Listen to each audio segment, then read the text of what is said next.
Far away from the busy heart of the galaxy, there was a small human colony called Haven Reach. It was not a shining city of metal towers, nor a world of endless wealth. Instead, it was quiet, modest, and struggling. Its settlers had built homes of steel and stone on the rocky plains of a planet that gave little and demanded much. The soil was hard to farm, storms were common, and the nearest trade route lay many light years away. Life here was not easy, but the people of Haven Reach were stubborn. They worked together, they endured, and they believed in a better future. But now that future was slipping away.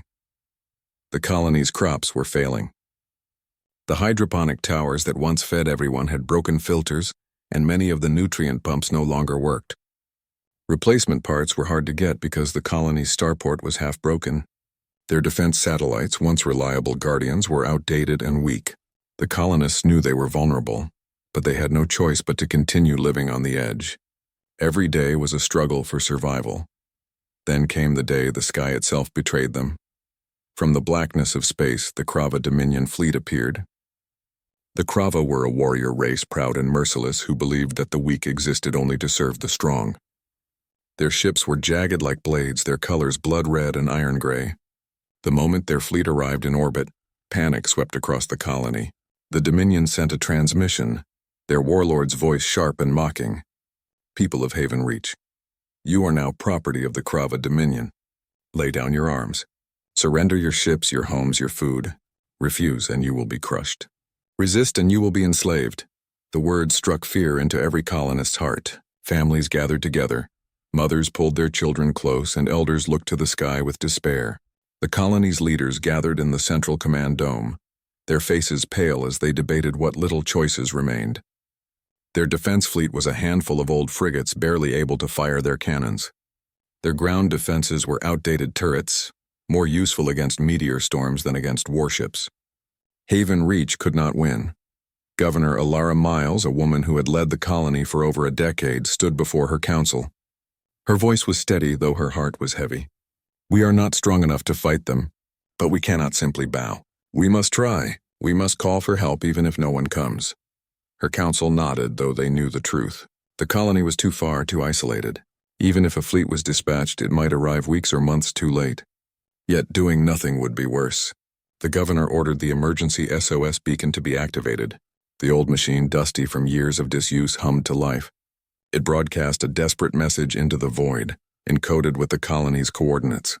This is Haven Reach. We are under attack by the Krava Dominion. We request immediate assistance.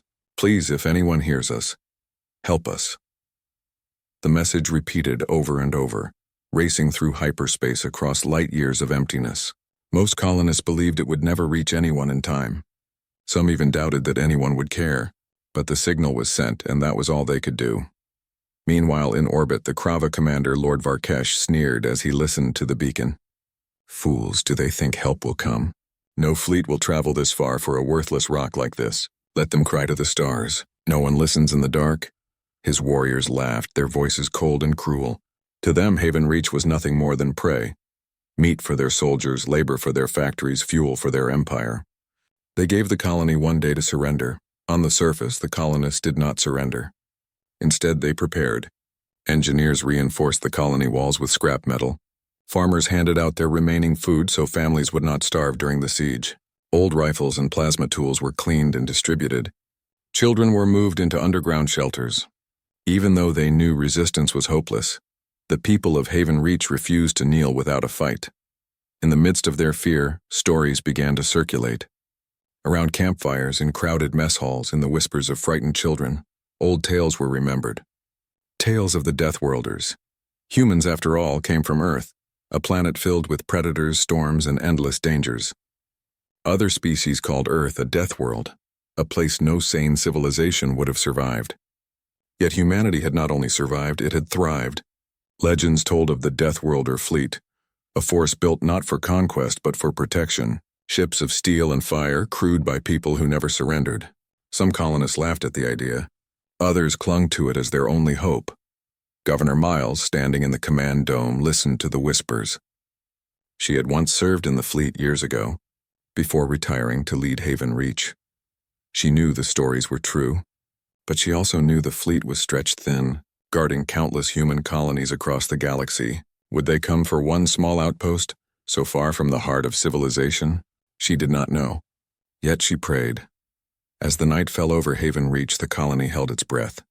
The Krava ships loomed above like dark vultures, their weapons glowing faintly in orbit.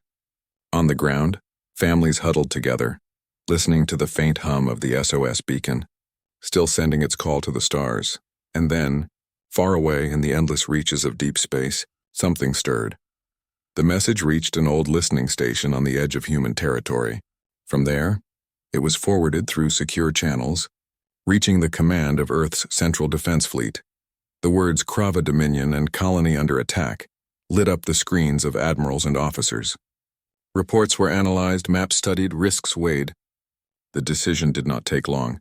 For humanity, the answer was always the same. No colony stood alone. Across dozens of star systems, orders were given. Ships recalled their patrols. Engines roared to life. Massive carriers, cruisers, and battleships left their ports, their hulls painted with the symbols of Earth and its allied colonies. The unstoppable Deathworlder fleet had been summoned. Back on Haven Reach, no one knew what was coming. They only knew that their beacon still pulsed, their walls still stood, and their courage had not yet failed.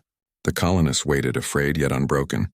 As the first dawn after the Krava's arrival painted the sky in pale light, they did not know if help was coming. But across the galaxy, help was already on its way. And when it arrived, the Krava Dominion would learn a lesson that would never be forgotten. The Krava fleet hung in orbit like a storm that refused to pass. Their jagged warships blotted out the stars, their engines casting a red glow over Haven Reach. The colonists worked through the night, preparing for the attack they knew would come. Families packed what little they could carry, soldiers polished rifles that were decades old, and engineers welded patches onto the colony walls. Fear pressed on them like a heavy weight, yet still they endured. Governor Ilara Miles walked among the people, speaking with calm words, though inside her heart was restless. She saw the faces of farmers turned into defenders, children forced into hiding, and elders who had lived through hardship but had never faced anything like this. She knew their courage was great, but courage alone could not stop warships that could shatter cities from orbit. The Krava had given them a deadline, one day to surrender, one day to hand over everything they had built. The clock was ticking, and the people of Haven Reach clung to the faint hope that their desperate SOS would bring salvation. But what kind of salvation could they expect? Whispers in the colony. That night, in the shelters below the colony, the people spoke quietly. Fear had made them silent during the day, but in the dark, whispers began to rise. Some spoke of the Krava's cruelty, telling of other colonies that had fallen. Others spoke of impossible stories passed down from travelers and traders, about humans from the core worlds who fought like no other. Have you heard of the Deathworlders? An old mechanic whispered to a group of young workers as they rested. The workers nodded. Everyone had heard the word, though not everyone believed it. They say humans come from a planet called Earth, the mechanic continued. A planet filled with storms, beasts, poisons, and danger everywhere. No other world is like it. Other species call it a death world. But instead of dying, humans grew strong there. One of the younger workers, his voice shaking, asked, "But aren't we human? We're from Earth too." The mechanic smiled faintly. "Yes, but those who stayed near Earth built ships, fleets, weapons. They guard the colonies. Some say they never lose. They fight with fire and steel, and no empire can stop them." Another colonist scoffed. "Stories. Just stories. If they were real, would the Krava still be spreading across the stars? No, they are myths to comfort us, nothing more." But still the whispers spread. People repeated the tales to each other, even if they did not fully believe them. In times of despair, even stories became a kind of shield. The Krava's arrogance up in orbit. Lord Varkesh of the Krava Dominion stood on the bridge of his flagship, the Bloodfang. He gazed at the planet below with sharp, predatory eyes. His fleet was restless, eager to strike. One of his lieutenants approached. "My lord, the humans still resist. They build walls, they move food into shelters. They are preparing to fight." Varkesh gave a cruel laugh. "Let them. It makes no difference. A stone wall cannot stop a storm. Their resistance will only amuse us when we break it." Another officer, a younger Krava warrior, frowned. "My lord, I have heard something troubling. The humans sent an SOS. There are rumors of the Deathworlder fleet." Some say they are. Varkesh silenced him with a glare. Do not speak of children's tales on my bridge. The Deathworlder myths are nothing but lies told by weak species who fear humans too much. I have fought humans before. They bleed like any other. They burn like any other. If they had such a fleet, we would have seen it long ago. The officer bowed, silent, yet doubt lingered in his eyes. The stories of the Deathworlders were not new. They had spread for years across the galaxy, carried by traders, mercenaries, and refugees. Some said human warships fought with reckless courage, diving into battles others would flee. Some said humans used tactics so strange that no alien commander could predict them. Others whispered of fleets arriving without warning, striking down those who dared to threaten human colonies. The Krava laughed at such tales. To them, humans were just another species to conquer. But in the hearts of many aliens across the stars, those stories sparked both fear and respect. Governor's memories back on the ground. Governor Miles sat alone in her office, staring at the blinking signal of the SOS beacon. It pulsed steadily, carrying its message into the void. She remembered her younger days when she had served as a communications officer in the Central Defense Fleet. She remembered standing on the deck of a warship, watching squadrons of human fighters launch into the dark. She remembered the discipline, the courage, and the unbreakable bond between the crew. She had left that life long ago, but the memory still burned within her. She whispered to herself, "They are real. I know they are real. The question is, will they come?" She looked at a hollow image on her desk. Her daughter, only 6 years old, smiling as she played in the colony gardens. The governor clenched her fists. Haven Reach had to survive for her daughter and for all the children who deserved a future. A signal in the void far from Haven Reach, the SOS beacon traveled across space. It passed through empty systems where only dead rocks spun around silent stars. It crossed paths with wandering ships who ignored it, fearful of the Krava name. But eventually the message reached the heart of humanity's networks. In a command station orbiting Earth's moon, an officer stared at the incoming transmission. His eyes widened as he read the words, "Krava Dominion attack. Colony in danger. Request immediate help." He rushed the data to his superiors. Within minutes the alarm spread. Admirals gathered, strategists plotted, and fleet commanders listened in silence. The Krava had crossed a line. The Central Defense Fleet was already stretched thin, guarding hundreds of colonies and trade routes. But the rule was simple and absolute. No human colony was ever abandoned, orders went out. Ships changed course, fleets began to assemble. Hope and fear back on Haven Reach, no one knew what was happening far away.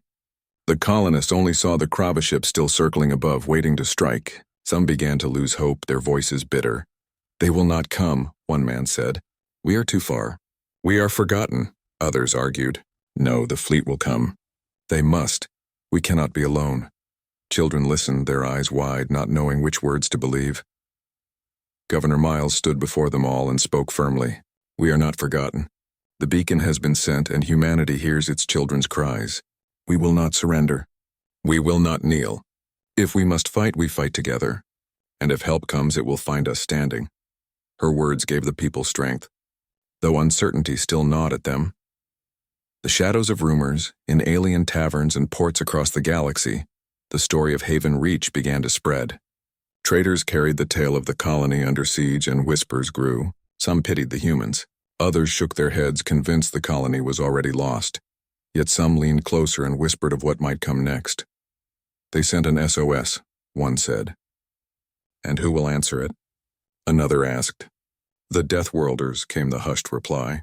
"If the stories are true, the fleet will come." Many laughed, but many others grew uneasy, for in every rumor there was always a spark of truth. The deadline approaches, the day of surrender approached. The Krava grew impatient, sharpening their weapons, preparing their invasion. The colonists grew tense, waiting for the sky to rain fire. And then as the sun set over Haven Reach, the first strange readings appeared on the colony's scanners. Energy spikes, distortions in space. Something was coming through hyperspace. The technicians stared at the screens, hardly daring to believe it. The SOS had been answered. The battlefield above Haven Reach blazed with wreckage. Dozens of Krava warships floated in ruin, their broken hulls burning like falling stars. Yet at the center of the storm, one monstrous ship still stood. The Bloodfang, flagship of Lord Varkesh. Facing it, Scarred but unbroken was humanity's pride, the ISS Iron Will. Both ships carried wounds across their armor. Both had shaken under each other's fire, yet neither had yielded. From the surface of Haven Reach, colonists stared into the sky, watching the duel of giants. Every flash of light made hearts stop. Every explosion made children cling tighter to their parents. Their survival depended not only on the Deathworlder fleet's courage, but on this single duel. Iron Will against Bloodfang. Inside the Iron Will Admiral, Duran stood tall on the bridge, though exhaustion showed in the lines of his face. His crew worked tirelessly around him. Sparks flew from damaged panels. Medics rushed to carry out the wounded, and engineers shouted updates as they fought to keep the ship alive. Shields holding at 40%, one officer reported. Forward cannons recharging. 30 seconds until next volley. Another added. Duran's voice was calm, steady as stone. Stay focused. We hold the line. Haven Reach stands behind us.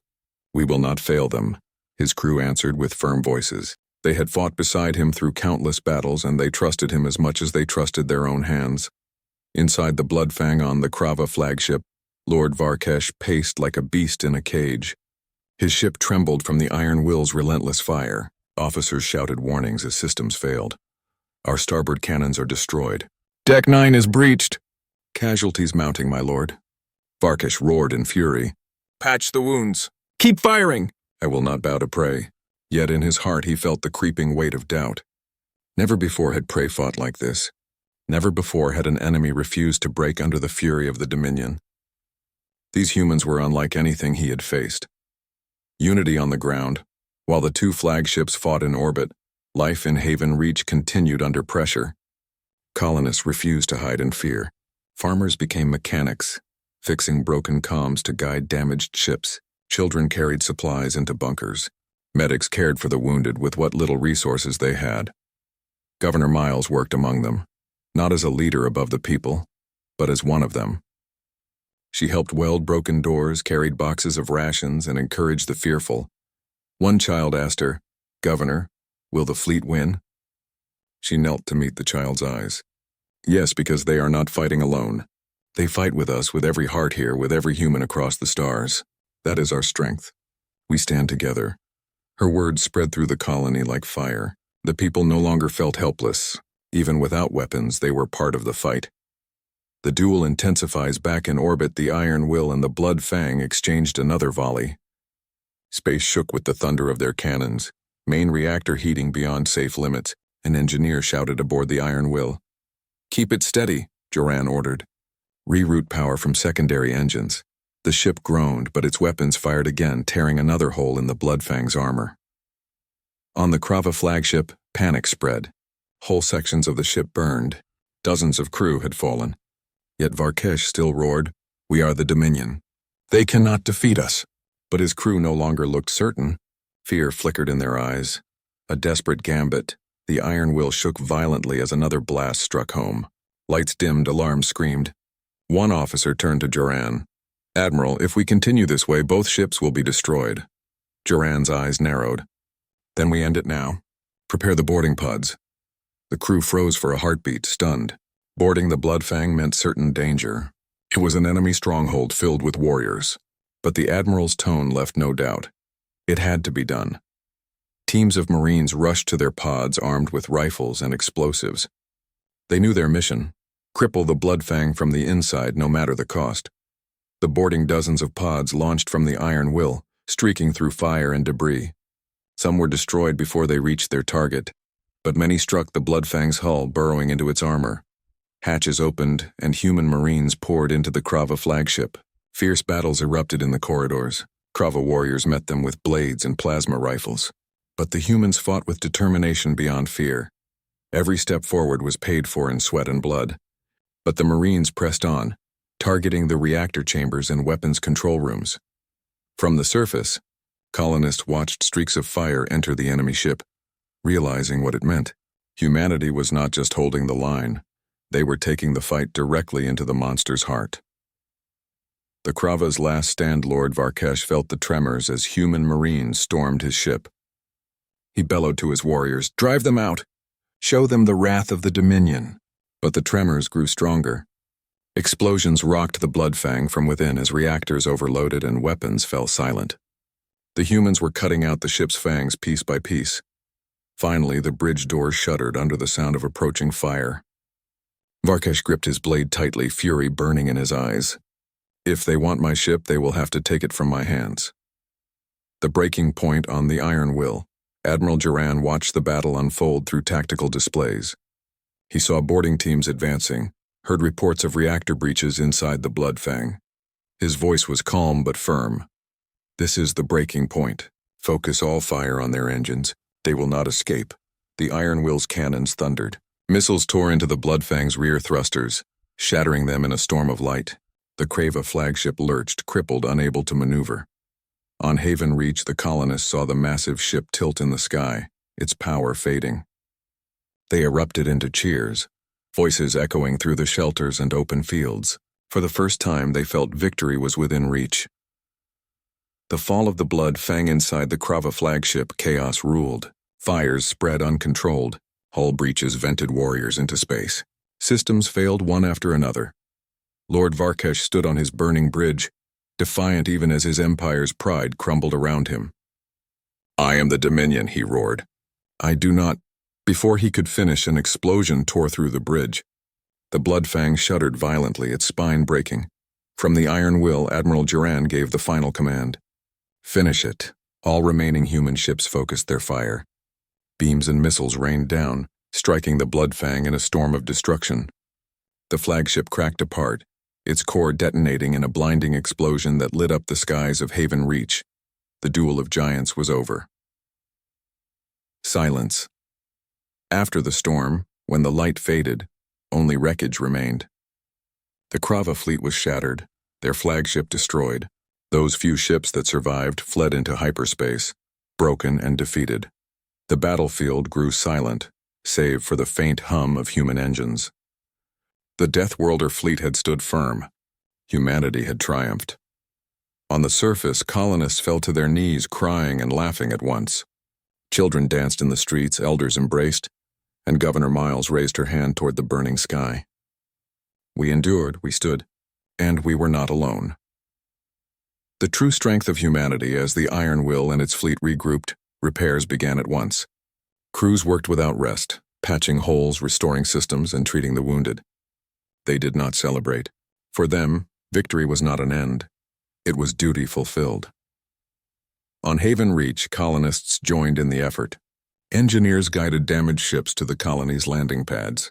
Farmers turned their vehicles into makeshift transports for supplies. Medics treated both colonists and soldiers side by side. It became clear to all who watched. The true strength of humanity was not only in its warships or weapons. It was in its unity. No matter how far apart, no matter how isolated, no human world was ever left behind. The lesson for the galaxy across the stars. News spread like fire. Traders carried tales of the Crava fleet destroyed. Refugees whispered of the Bloodfang's fall. And everywhere one truth grew clear. The legends of the Deathworlders were not myths. They were real. To friends, it was a story of hope that no colony would ever be abandoned. To enemies, it was a warning that if you threatened one human world, you would summon them all. And on Haven Reach, the people who had once feared they were forgotten now stood proud. Their survival had become a legend of its own. The battle was over, but the story of the Deathworlders had only grown stronger. The wreckage of the Bloodfang still drifted across the skies of Haven Reach, glowing like dying embers. For the colonists, the sight was both terrifying and beautiful. It was proof that the most feared weapon of the Crava Dominion had been destroyed. It was proof that humanity had stood against the storm, and won. But for the fleet, there was no time to bask in glory. The battlefield demanded repair. Lives had been lost, ships crippled, and supplies nearly drained. Victory had been costly. Yet despite their exhaustion, every human aboard the Deathworlder fleet felt a quiet pride burn in their chest. The legend of Haven Reach had begun. After the storm on the surface, Governor Miles walked through the colony's central square. People rushed to rebuild, clearing rubble, repairing power lines, and reopening shelters. She stopped often to speak with survivors, helping where she could. One elder placed a hand on hers and said softly, "We thought we had been abandoned. We thought humanity had forgotten us, but then they came. Miles smiled, though her eyes watered. They came because we are part of them. That is what it means to be human. No one is left behind. Nearby, children played among the broken walls, waving sticks like swords, pretending to be fleet captains. They shouted battle cries, laughing as they imitated the fall of the Bloodfang. Even in the ruins, hope bloomed. A fleet in recovery aboard the Iron Will. Engineers worked tirelessly. Fires had been extinguished, but the damage ran deep.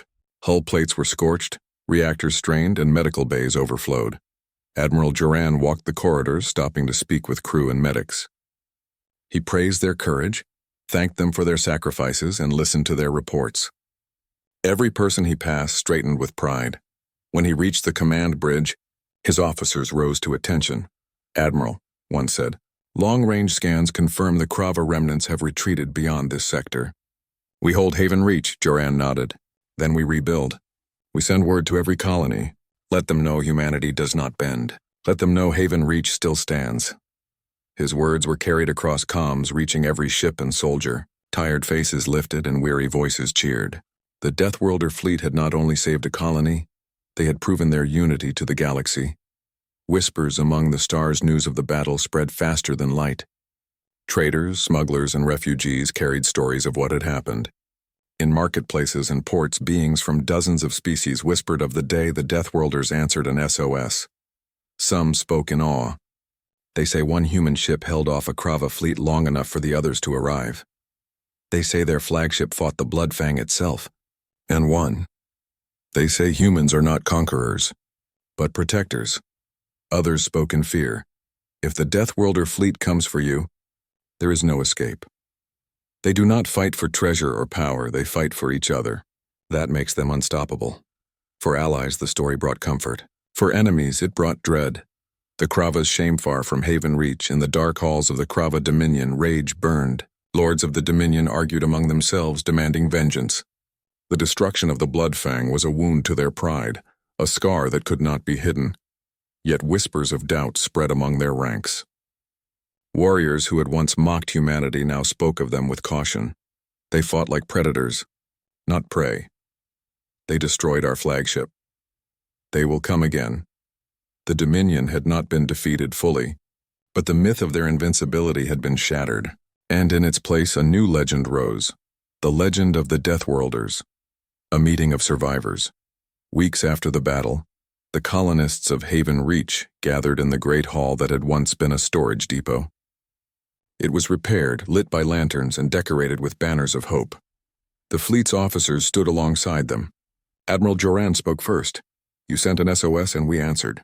Not because you are strong or weak, rich or poor, but because you are human. Across the stars, that bond unites us, and as long as we stand together, we cannot be broken." The colonists erupted in cheers. Some cried openly. Families embraced. Farmers shook hands with soldiers. It was not only a celebration of survival, it was a celebration of belonging. Legends born in small moments. The greatest legends were not just written in battles, but in the small acts that followed. A mechanic who had once fixed harvesters now worked beside fleet engineers to repair fighters. A child who had carried water to soldiers now dreamed of joining the fleet one day. A medic who treated wounded Krava prisoners spoke of mercy, reminding others that humanity's strength was not only in war, but in compassion. Stories grew from these moments, passed from mouth to mouth, until they became part of something larger than history. They became part of myth. The Admiral and the Governor one evening, Admiral Joran and Governor Miles stood on a cliff overlooking the rebuilt colony.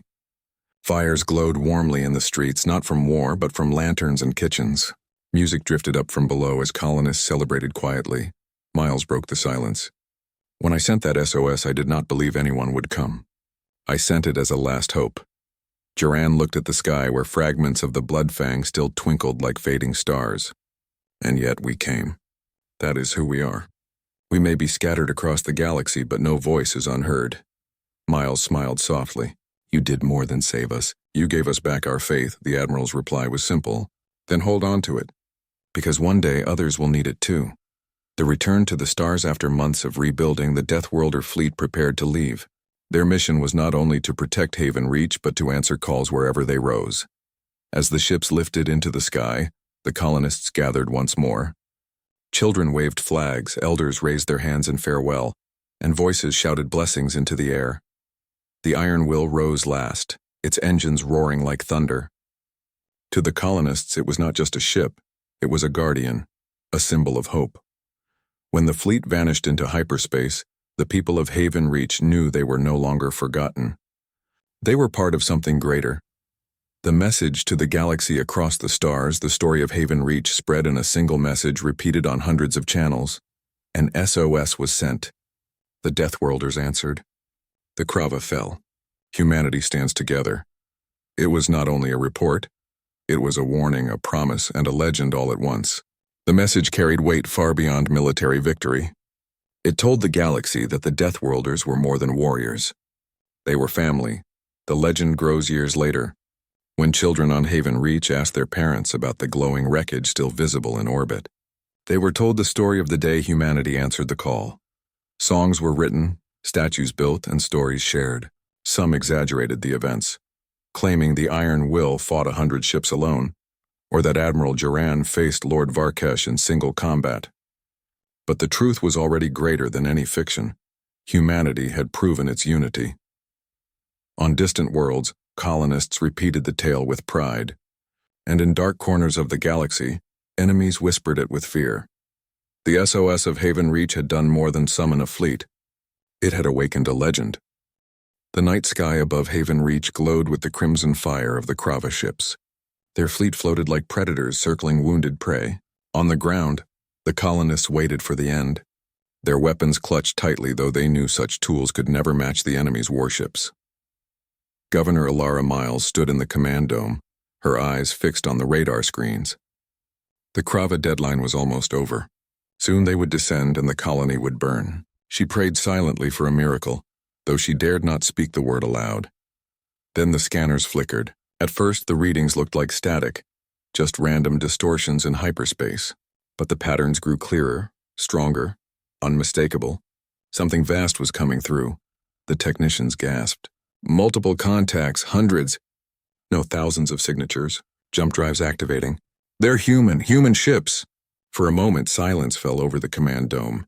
The governor's hands trembled. The colonists' SOS had not been ignored. Their cries had reached the stars. And now the answer had arrived. The Sky Awakens in orbit, the Krava fleet detected the same signals. Red warning lights filled their bridges as hyperspace rifts tore open around the system. The void split with blinding light, and out of it poured steel giants, warships of the unstoppable Deathworlder fleet. First came the destroyers, sharp and fast, engines roaring like hunting wolves. Then came the cruisers, their hulls scarred by countless battles yet still unbroken. And finally, the colossal battleships emerged, their shadows stretching across the stars. Their cannons glowed with deadly power, each one capable of breaking a city into ash. The flagship appeared last, its name painted in bold letters across its armored hull. ISS Iron Will. A ship that had survived wars others thought impossible. A ship whose very presence carried hope to allies and terror to enemies. The Deathworlder fleet formed tight battle lines with perfect precision, as if every vessel shared one heartbeat. Their arrival shook the Krava, who had never expected an answer to the colony's beacon. The first words of transmission cut across all frequencies. The voice was calm, firm, and absolute. This is Admiral Duran of the ISS Iron Will. To the Krava Dominion, you have threatened a human colony. You will withdraw immediately. If you remain, you will be destroyed. On the surface of Haven Reach, the colonists heard the broadcast echo through their shelters. Tears filled their eyes. Cheers rose from tired throats, and children hugged their parents. Help had come. Humanity had not abandoned them. But on the Krava flagship, Lord Varkesh threw back his head and laughed. Destroyed. By these soft bloods? They are late to the hunt. We hold the high ground. We are the hunters, they are the prey. Ready the fleet. We will break their spirits and scatter their bones across the void. His commanders roared in agreement, their pride blinding them to the truth. The battle begins. The Krava moved first. Their warships surged forward in a wave, cannons firing streams of plasma across the void. The skies above Haven Reach lit up with burning trails of destruction. The humans answered without hesitation. The Deathworlder fleet split into 3 wings. moving with flawless coordination. Destroyers danced between enemy fire, striking fast and vanishing before the Krava could respond.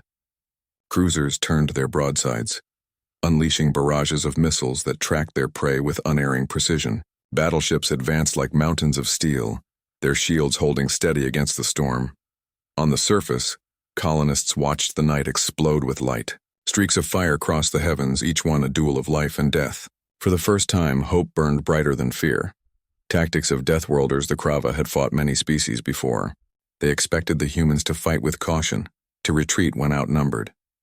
But these were Deathworlders. Their tactics were unlike anything the Krava had ever faced. Human ships cut into enemy lines, using maneuvers so reckless they seemed suicidal. Yet each move was calculated, each risk precise. A destroyer would dive between two Krava cruisers, taking fire on its armor, only to unleash a hidden payload that crippled both enemies. A squadron of bombers would lure the Krava into pursuit, then vanish behind asteroids where hidden turrets awaited. The Krava fought with brute force. The humans fought with cunning, patience, and fury combined. Lord Varkesh watched in disbelief as his ships fell one by one. His crew shouted updates, destroyers gone, cruisers crippled, carriers burning. Still, he growled, they bleed. They will break. But deep inside he felt a spark of doubt. The colonists' view from Haven Reach, the people gathered outside their shelters, staring at the burning sky. They saw enemy ships shatter into fire, and human ships hold the line. Every explosion that tore across the heavens was a promise that humanity protected its own. Children pointed at the glowing trails and shouted, "The fleet is here! The fleet is here!" Elders wept openly, some whispering prayers of thanks. For years they had lived forgotten on the edge of the galaxy. Now they saw with their own eyes that they were not forgotten at all. Governor Miles stood with her people, her face lit by the fire of battle. She spoke softly, almost to herself. This is what it means to be human. We do not abandon each other. The duel of giants as the fleets clashed. One ship stood apart, the Krava's mighty flagship, the Bloodfang. Larger and deadlier than any other in their armada. It turned its weapons toward the ISS Iron Will. The two giants closed the distance, their cannons shaking space itself. Beams of plasma and railgun slugs tore across the void, hammering shields and shredding armor. Smaller ships scattered, unwilling to be caught between the titans. On the Iron Will, Admiral Joran stood firm on the command deck. His crew worked with unshakable focus, rerouting power, reloading weapons, repairing shields. The ship groaned under the force of impacts, yet still it endured. Target their reactor vents, Joran ordered. Break their fangs. The Iron Will's main cannons fired in unison. The blasts tore into the Bloodfang's side, ripping through armor and leaving molten scars. The Krava flagship staggered but did not fall. Lord Varkesh bared his teeth.